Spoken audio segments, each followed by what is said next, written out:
போராட்ட பாட்டாளிகள் வீட்டுடைமை பிரச்சினை தொடர்பாக நேற்று மகஜர் கொடுப்பதற்கு நாடாளுமன்றத்தை நோக்கி செல்லும் சாலையில் குவிந்த பாட்டாளி மக்களுக்கும் போலீசாருக்கும் இடையில் நிகழ்ந்த தள்ளுமுள்ளுவில் மலேசிய சோசலிச கட்சியான PSMின் துணைத் தலைவர் அருட்செல்வம் கீழே தள்ளப்பட்டதாக கூறப்படுகிறது. தரையில் விழுந்து காயம் அடைந்ததாக கூறப்படும் அருட்செல்வத்திற்கு எதிராக போலீசார் விசாரணை நடத்துவதை அந்த கட்சி இன்று கடுமையாக சாடியது. அருட்செல்வம் எந்த ஒரு தவற்றையும் இழைக்காத நிலையில் பாதிக்கப்பட்டவருக்கு எதிராக விசாரணை நடத்தப்படுவதை PSM கண்டிப்பதாக அதன் பொதுச் செயலாளர் சிவரஞ்சனி தெரிவித்தார்.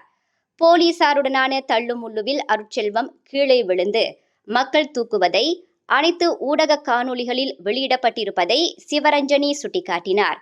நேற்று PSM கட்சி ஏற்பாட்டில் 100க்கும் மேற்பட்ட பாட்டாளிகள் மகஜர் கொடுப்பதற்கு நாடாளுமன்ற கட்டடத்தை நோக்கி ஊர்வலமாக சென்றபோது அதனை தடுக்க போலீசார் முற்பட்ட போது பெரும் சலசலப்பு ஏற்பட்டது.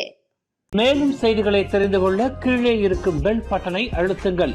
உங்கள் மகிழ்ச்சியை வெளிப்படுத்த லைக் மற்றும் ஷேர் செய்யுங்கள். தொடர்ந்து திசைகளோடு இணைந்திருக்க சப்ஸ்கிரைப் செய்யுங்கள்.